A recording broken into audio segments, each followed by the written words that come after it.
My greatest regret is naniwala ako sa lahat ng kasinungalingan mo. Hudas ka! Ma, tama na, Ma. Sa ulo mo, sana hindi na kita pinanganak! Buti! Para di kita naging ina!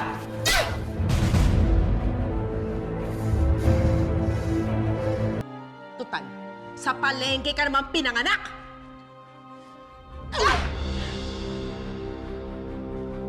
Back to you! Hoy, Victoria Buencamino! Walang hiya ka? Ano? Lumalaban ka na? Matapang ka na? Oo! Nyamanan ka? Kapag nag-order ka sa online shopping, wala kang pambayad. Ha? Puro kayabang eh, wala ka namang pera. Dapat sa'yo sinasampal para magtanda. Ay! Mga bihan mo, wag ako. Isipin mo nga, bakit kaya hanggang ngayon hindi ka pa rin pinapakasalan ni Emilio? Tumigil ka! Tumigil ka!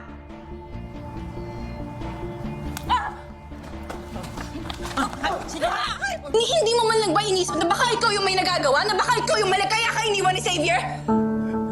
Kaya pwede ba, Libby? Bago ka manisi ng ibang tao, marap ka sa salamin, tignan mo yung sarili mo!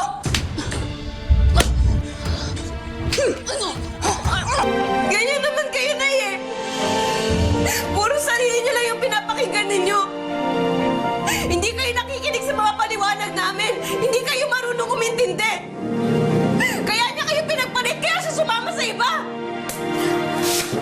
Nay! Ikaw ang naglagay ng pampurgas sa tubig ko! Alam mo kung tutuusin lang, kulang pa yan sa gihil ko sa'yo! Ah!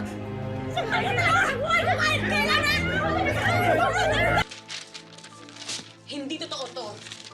Hindi totoo to. Hindi niyo pwedeng gawin sa akin to. Ako nagpakahirap dito. Akin tong Funland! Napakawalang hiyang.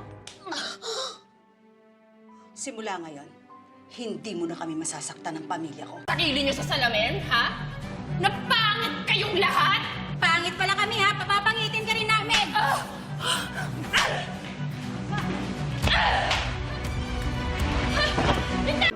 Ang galing mo dyan, ano? Ang galing mo mambaliktad! Selfish! Like you!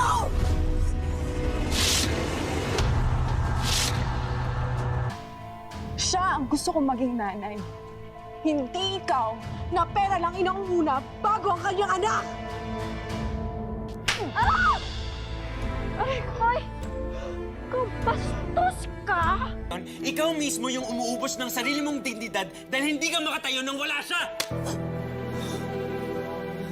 You think nagpunta ako sa kanya dahil gusto ko? Kaya wag mong i-expect na matatanggap ko yung sorry mo. Dahil kahit kailan, hindi kita mapapatawad.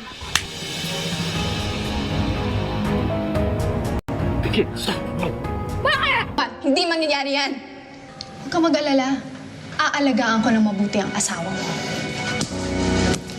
Mag-ingat ka, babae ka.